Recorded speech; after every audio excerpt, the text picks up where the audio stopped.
to part 2 of the Passion of the Vanagon video to install the Dometic RTX2000 air conditioner. Part 1 went over the basics of how to actually install it, reinforce it, do some of the basic electrical work. It's basically getting the unit in and operable. Part 2 is going to be the headliner, which at first I thought was going to be tricky, but it wasn't too bad. We'll go over that quickly in this video. And then part 3 will be more of the advanced electrical work that you can do with different battery options, different switches to increase your amperage, putting in a better alternator. So that'll be the third part. But now let's get into getting that headliner installed. So one of the reasons that I haven't done the headliner part is that I just wanted to have it sit up here for about a year or so. Just me personally, I just wanted to, because I was one of the few people to actually do this, I wanted to make sure that everything was, not leaking. And for I think over a year and a half, I don't remember exactly when I installed it, but it's been a while, probably 2 years, 0 leaks. So now that it's, not leaking, I'm going to go ahead and start working on the headliner. Fortunately, I have the stock one and I have the Go Westy one. So I'm going to work with the stock one first to kind of learn and share the tips that I learned through that process with you. And ultimately, it'll be one of the block panels that matches the rest of the Go Westy panel kit.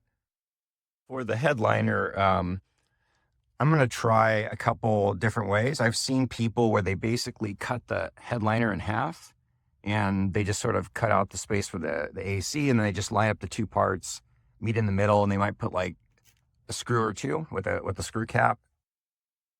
That's probably the easiest, but I am going to try to actually get the unit to work. It's a weird design because of, these rails that it sits in and goes over here. It's a weird headliner. But I'm going to sort of hack up or make a template out of the first one and see if I can, figure out a way to just keep it in one piece. But we'll see. It's going to definitely take some elbow grease and some patience, but hopefully it'll come out good, and you all can kind of learn from my experimentation over here. So here's the 40-year-old headliner. You can tell it's pretty beat up and dirty and needs to be gone through. But what I really like is where all the little holes are for the different screws that hold it up. The Go Westy ABS plastic version has all those marked. So that's a really nice feature that they added to the panel. So Go Westy recommends lining up your two headliners and then using these holes. In my case, we actually had a big TV that was drop down, and it kind of sort of bent the stock headliner, so it doesn't quite line up straight. So I'm going to have to use the, there's kind of some etched guiding holes that are on the plastic. So I'm going to have to use that, but it's going to be definitely a little bit more of a pain. I think most people that have the stock headliner will be able to match it up probably a lot easier than I will. I just wanted to add in a quick hindsight tip that I realized after finishing, is that your holes more than likely aren't going to match up with your factory headliner because the air conditioner is square. You're kind of working with a curvature on that stock headliner.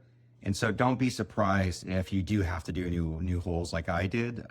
But it might, don't expect everything to just line up exactly where the factory is. There is some little bit of augmentation. So just be aware of that. But I had no problem overcoming that with some screws and some nice screw caps to go with it. So what I did here is I just kind of cut one hole where I knew it'd probably be. And then from there, I was able to kind of line up the trim bezel and basically trace that out. That should get me pretty close. The nice part is the trim bezel is really thick, so if you mess up, it's going to be pretty forgiving. And what's great is this bezel, which even though it looks like a square, it's not. It's actually a little bit off, so it's just something I didn't realize when I made my first cut. Not a big deal, but you can see it just covers 2 inches. So you can really give yourself extra room around your air conditioner with their headliner cut and be just fine.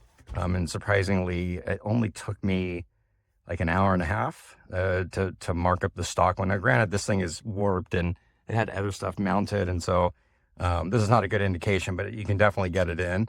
And now I'm going to try to transfer this old one to a newer ABS sheet from Go Westy. And what you see here is these two holes right here. That's where you connect the bezel to. It just screws in. So you can see here, the bezel's in with all the screws. The only thing is these are really designed for like commercial vans, which have much bigger like ribs on the ceilings. So these are too long. So I'm going to have to go to the hardware store and get one that's maybe an inch or two less. But for right now, I'm just going to use these, even though they're a little bit longer, just to kind of hold it in place, and then definitely get a smaller screw so it fits firm. And that was also the case with the bolts for the big cross beams here. They were way too long. Again, it just has to do with commercial van design versus, our Vanagon. But easy solution for a few bucks. Once I was able to complete the stock headliner template, I transferred that over to the Go Westy ABS headliner. I used a circular saw drill bit to make the corners nice and smooth, cut the rest with the jigsaw. And I also put a small cut near the back of the headliner for that really thick AC power cord. It sort of drops between the seat belt and the cabinet. I will warn everyone that when you're working with the Go Westy ABS headliner, it's a bit challenging because even though the material is strong, it's super flexible, really wiggly, especially compared to like the wooden headliner that the stock Vanagon has. So the fix to this is to add some neoprene to the back of it, which will help with rattles, give you a little bit of soundproofing and, weather insulation, and just make the whole ABS sheet a little bit more malleable. And also when you're putting it in, because it is so flexible, you want to put one end into a rail and then just use some masking tape, have the tape hold it against the rail while you work the other side. And that really helped, because if not, it keeps kind of sliding out of the rail while you're doing the other rail, and it becomes kind of a headache. So the trick is just use a little bit of tape when you're setting it and trying to get it into position. So another thing I did is I put in the screw caps. So I don't really like the stock screws. They're pretty small. I really wanted it to be secure. So I just used 1/2 inch self-tapping screws with the screw caps here. And then, these are actually 3/4 inch in the back.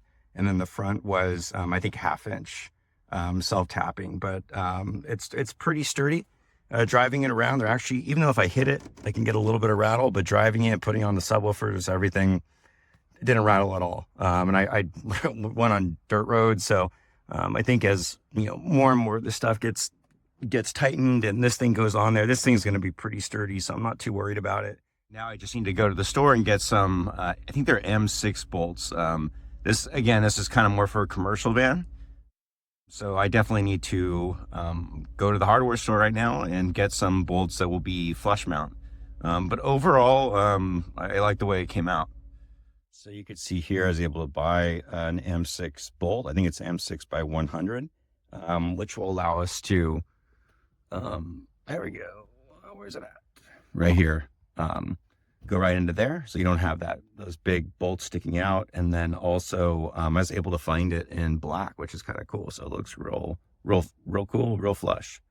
And now I'm just painting the bezel so it'll look nice and clean once we finally install it. So you could see the final product came out pretty good. There's just a tiny little gap with the ABS. I think like right here's a little bit. And I think in the front section, there's a little bit. It's just because the air conditioner is squared, and it's, you're working on like a curved. So there's a little bit of extra space there, but it's tight as can be. And then like here, and my other headliner did this too. So there's just a little bit right here in the front. You can see there's a little bit of curvature there, but honestly, it kind of matches directly with the rear view mirror. So it kind of actually looks like it's meant to be that way. And it might actually be, I just don't remember how mine sat. But overall, really like it. Heavy duty screws, screw caps.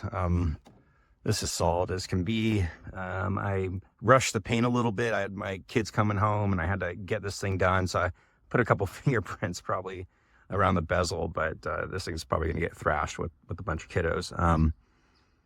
But overall, I'm really happy with it. In hindsight, you could wrap it in carpet and, maybe wrap the headliner if you wanted to, make it a little bit more sophisticated, but I like this. It matches the bus. And I was surprised it wasn't too hard to do. It's definitely a full day job. But overall, I'm super pleased with it.